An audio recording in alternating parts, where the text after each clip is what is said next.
Olá!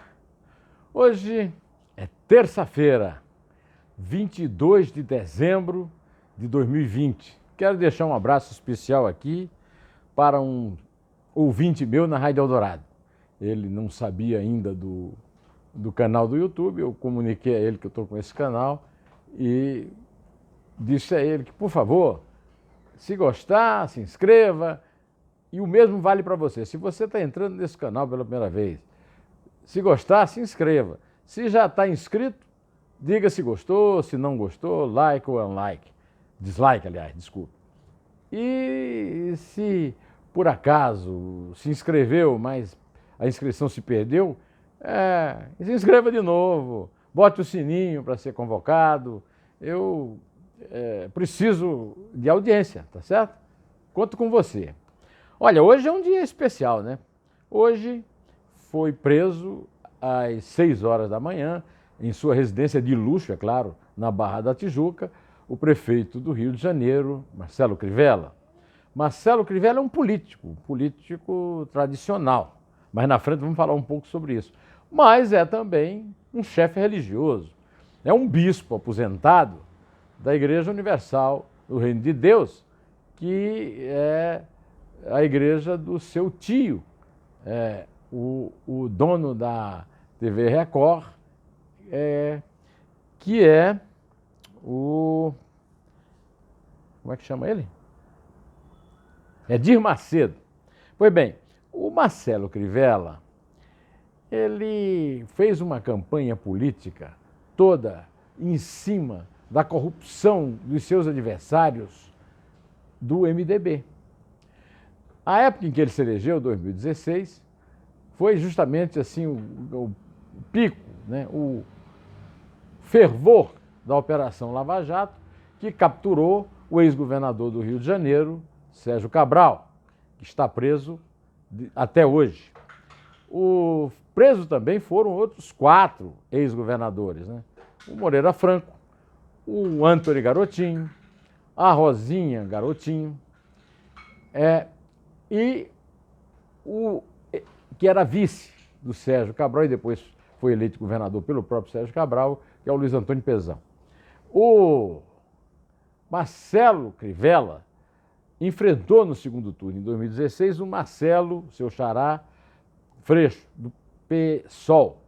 Então, uma campanha também de direita, conservadora, como se diz, de forma errada, mas é o que se diz, contra o Marcelo Freixo. E, nessa condição, ele foi eleito prefeito do Rio, depois de ter sido deputado federal por 7 anos e senador. A Operação Hades, que se refere ao inferno da tradição grega antiga, né, ela descobriu que, com uma operação do Ministério Público Estadual do Rio com a Polícia Civil, descobriu que o esquema de corrupção... eu esqueci do Wilson Witzel, o governador que foi eleito em 2018 e está afastado do cargo, e é muito difícil que não seja ou deposto pela Assembleia Legislativa do Rio de Janeiro ou que seja afastado pela Justiça de qualquer forma do governo do Rio. Então era o governador que estava faltando. O Marcelo Crivella, com um discurso de direita e um discurso moralista. Mas antes da campanha, antes de ser eleito, durante a campanha, ele montou esse esquema que foi arquitetado por um sujeito chamado Rafael Alves. Esse Rafael Alves é tido como empresário, mas não tem empresa nenhuma. É um picareta, é um cara que vive de expedientes. E o seu principal expediente era pegar dinheiro em troca, propina, né, de empresários interessados em atender a serviços públicos, ganhar licitações e administrar esse dinheiro junto com o Marcelo Crivella. Então, o Marcelo Crivella, antes da eleição de 2016, já tinha esse esquema montado. Só para você ter uma ideia, eu anotei aqui umas coisas, só uma empresa chamada Assim Saúde, uma época em que nós estamos vivendo a maior pandemia dos últimos 100 anos, essa empresa deu 45 milhões ao esquema que funcionava num lugar chamado QG da propina, olha só. E o total, segundo o pessoal da Operação Hades, os promotores e os policiais, chegou a 50 milhões favorecendo o Marcelo Crivella. Esse passado permitiu que ele fizesse a declaração mais cínica que eu já vi na minha vida a respeito da própria prisão. Preso na cidade da Polícia do Rio, de onde ele foi transferido para o presídio, né? Ele disse o seguinte: lutei contra todas as empreiteiras, tirei recursos do pedágio, do carnaval, e isso é perseguição. Quando um repórter lhe perguntou, e agora, o que é que o senhor quer? Justiça, ele respondeu.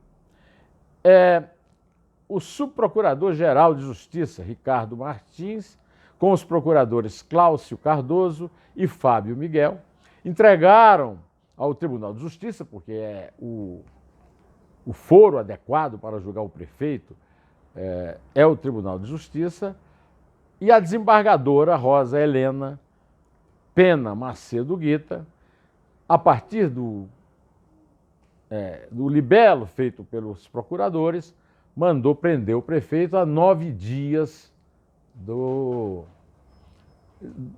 da posse do futuro prefeito, porque o prefeito foi demitido pelo eleitor.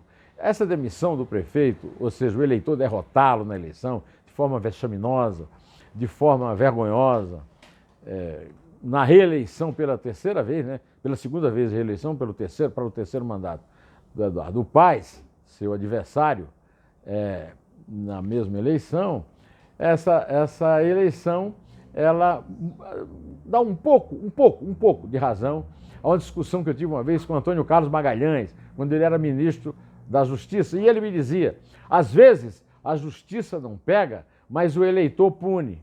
E eu disse para ele, o papel do eleitor não é punir, o eleitor escolhe. Aliás, não escolhe com tanta liberdade, escolhe naquele universo que ele é oferecido de candidaturas pelos partidos. Então eu digo que a democracia brasileira é mais uma ditadura partidária do que qualquer outra coisa. Mas, de qualquer maneira, nesse caso o eleitor puniu, porque a eleição do Rio foi, isso é público e notório, uma espécie de debate entre dois administradores. O Eduardo Paes tinha sido prefeito 2 vezes antes e o prefeito atual, agora afastado, Marcelo Crivella. Mas a desembargadora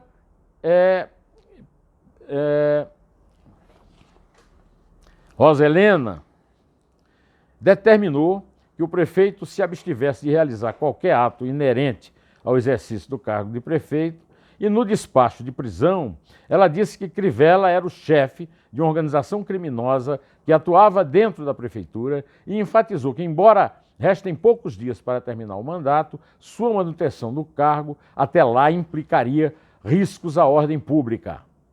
Além dele foram presos também o empresário Rafael Alves, não é empresário, é picareta, é treteiro, né?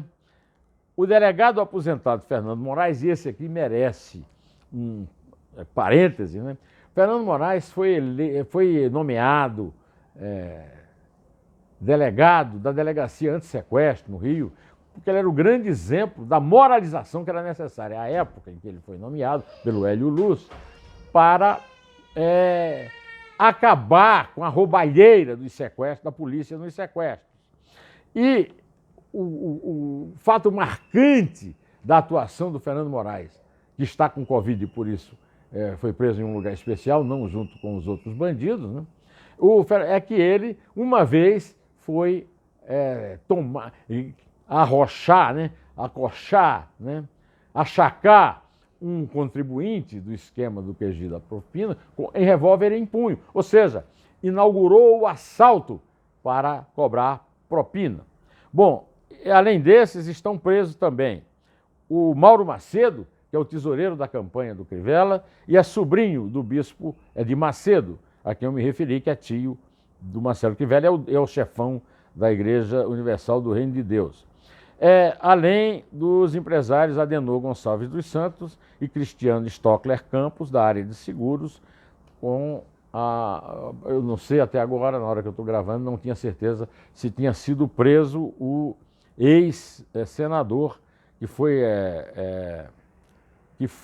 que tomou posse no Senado exatamente no lugar do Crivella, quando o Crivella ganhou a eleição e foi morar no Rio e ser prefeito do Rio de Janeiro, né? Tudo isso nasceu de uma delação do doleiro Sérgio Misrach, doleiro e agiota. E eu quero chamar a atenção para isso pelo seguinte: existem uns caras que se dizem garantistas que ficam dizendo, esse negócio de delação premiada. Olha, não é, basicamente a sentença da prisão da juíza pode até ser derrubada exatamente porque se baseia em delações premiadas. Mas as delações premiadas servem para isso, entregar o número 01, que era o caso, o número, que era a forma como era conhecido o Marcelo Crivella lá no QG da propina, né? Bom, aqui entra uma personagem mais citada por mim aqui nestes meus vídeos aqui no canal do Zé Neumann e Pinto no YouTube. É o senhor Jair Messias Bolsonaro. No dia 5 de outubro, numa live feita em Palácio, e eu estou lendo aqui porque eu copiei exatamente o que eu ouvi da gravação dele, conheço ele, no português típico do Bolsonaro, né? Há muito tempo. Foi deputado federal comigo, depois foi senador. É autor de uma proposta constitucional pela qual, graças à qual, né, mas ele falou que militares das Forças Armadas pudessem exercer a profissão de saúde. Um médico, um enfermeiro de alguma Força Armada poder exercer uma profissão de saúde, né? É reservista e serviu ao Exército no batalhão de Barra Mansa. Ou seja, primeiro, o Bolsonaro conhece bem, então não foi surpreendido, tá certo? Segundo, a família Bolsonaro manda na Justiça e em parte do Ministério Público do Rio, manda na Polícia Federal do Rio. Não sabia? Então é o caso de fechar tudo lá, fechar tudo. Se o presidente da República não sabia que o Crivella roubava, ele está sendo enganado, ou então é um completo imbecil que não consegue entender as coisas mais elementares. Seja qual for a hipótese é que o Bolsonaro não pode alegar que não é responsável pelo Marcelo Crivella. O Bolsonaro disse que não participaria da eleição, apoiou em São Paulo e levou uma surra monumental. Outro candidato do Partido Republicano, que era o partido do Crivella, que não chegou nem no segundo turno, Celso Russomano. Não entrou no segundo turno. Também. E o irmão do Alcolumbre, o Gesiel Alcolumbre, que perdeu a eleição em Macapá. O segundo turno foi domingo, mesmo o irmão sendo presidente do Senado e do Congresso. Então o Bolsonaro conhece bem, avalizou, pediu voto para ele no Palácio, que é um próprio público. Então isso é um crime eleitoral, é um crime de responsabilidade, é um crime generalizado que precisa ser punido. E mais, delata a posição de corrupto que defende outros corruptos, que é a postura do Bolsonaro, que foi eleito para acabar com a corrupção e que não cumpriu o que prometeu. Eu tratei desse assunto no meu vídeo de ontem, e a verdade é que ele traiu as promessas da campanha, e entre elas a principal é essa. E está provado que o trabalho da Lava Jato ainda é útil, não terminou. E a Lava Jato está sendo, como outras operações especiais do Ministério Público, destruída, demolida, enxovalhada, desmoralizada pelo chefe que o Bolsonaro nomeou para o Ministério Público, para o Procurador-Geral da República, o petista baiano Augusto Aras. Então, tudo isso no Rio de Janeiro vai direto na conta da família Bolsonaro. Flávio Bolsonaro hoje é o governador de fato do Rio de Janeiro, e o que acontece lá na prefeitura tem sim a cumplicidade do Bolsonaro. Agora ele vai dizer que, olha, eu disse que o Eduardo Paes, que é quem ganhou a eleição, pode até ser um bom administrador. Sim, mas o que eu estou reproduzindo aqui, que eu peguei por escrito, é o que ele disse na live a respeito do Marcelo Crivella, ladrão que está sendo acusado de ser ladrão pelo Ministério Público e que está preso para evitar influir na investigação. Hoje não é um dia legal para o Bolsonaro e não sei se ele já chegou a saber disso, mas isso eu comentei na Rádio Eldorado hoje. É que o Conselho Nacional da Ordem dos Médicos da França apresentou uma queixa no início de dezembro contra 6 médicos, incluindo os professores Didier Raoult e Christian Perron, por charlatanismo. Estes 2 fizeram comentários considerados controversos sobre a epidemia da Covid-19, entre eles a recomendação do uso de cloroquina, que Jair Bolsonaro tentou impor aos brasileiros, imitando Donald Trump, que já desistiu disso aí, né? Como remédio para a cura de Covid. Agora, eu acho que o principal problema causado pelo Bolsonaro é esse ambiente de permissividade. É o fato de ele ser uma espécie de rei Sadim. Na antiga Grécia, dizia-se que o rei Midas transformava fezes em ouro. O Bolsonaro transforma ouro em fezes. Tudo que ele aponta vira fezes. Basta ver esse tipo de indicação. Cloroquina, o irmão e o Marcelo Crivella. Outra indicação do Bolsonaro, que mostra que ele é o rei Sadim, Midas ao contrário, é o Cássio Nunes Marques, que rasgou a lei da ficha limpa, que é uma lei de iniciativa popular, e até o Ministério Público Federal está representando ao Supremo para que elimine essa decisão liminar dele, que é um absurdo, inclusive que destoa de decisões de jurisprudência do próprio Supremo Tribunal Federal e do Tribunal Superior Eleitoral, permitindo a posse de pichas sujas nas prefeituras do Brasil. O Flávio Bolsonaro também é notícia porque saiu da 3ª Secretaria do Senado 2 meses antes da sua diretoria acabar, porque o Davi Alcolumbre foi proibido de disputar a reeleição pelo Supremo. O Randolfo Rodrigues, que é uma espécie de antípoda ideológico do Flávio Bolsonaro, acha que é uma jogada dele para ir enrolando. Aliás, o Flávio Bolsonaro vai se ver em palpos de aranha, porque o Davi Alcolumbre é o seu anjo da guarda, se é que um demônio como Alcolumbre pode ser anjo de alguém, né? Ele que evita que ele entre no Conselho de Ética, porque se entrar, meu amigo, vai ser difícil não caçar. O PGR, o Procurador-Geral, também está pedindo uma apuração preliminar sobre Eduardo Bolsonaro, irmão do Flávio, filho do Jair, que comprou com dinheiro vivo imóveis no Rio de Janeiro entre 2011 e 2015.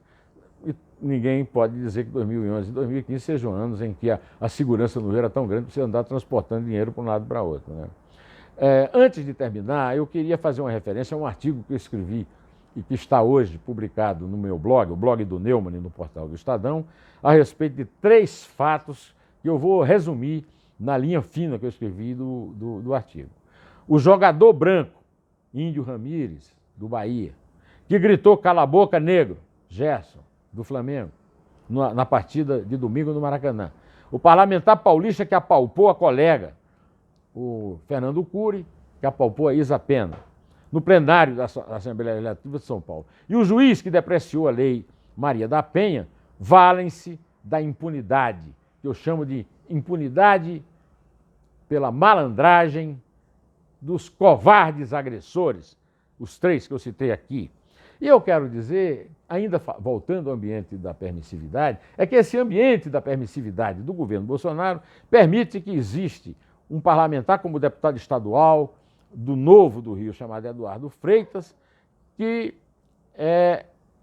disse que está de saco cheio desse negócio de racismo, os negros ficam chamando a atenção para si, todo mundo chama de playboy e ele não reclama de ninguém, não representa, não vai à delegacia. Como é burra e nojenta a direita. A esquerda não fica atrás. O deputadinho Fernando Cury, que abraçou e apalpou Isa Pena, ele é do Cidadania, o antigo Partido Comunista, ela do PSOL. Bom, eu vou ficando por aqui desejando para você, meu caro inscrito, ou quem não seja inscrito que esteja vendo. Muita força nesta terça. Direto ao assunto, em pé, e só a verdade nos salvará.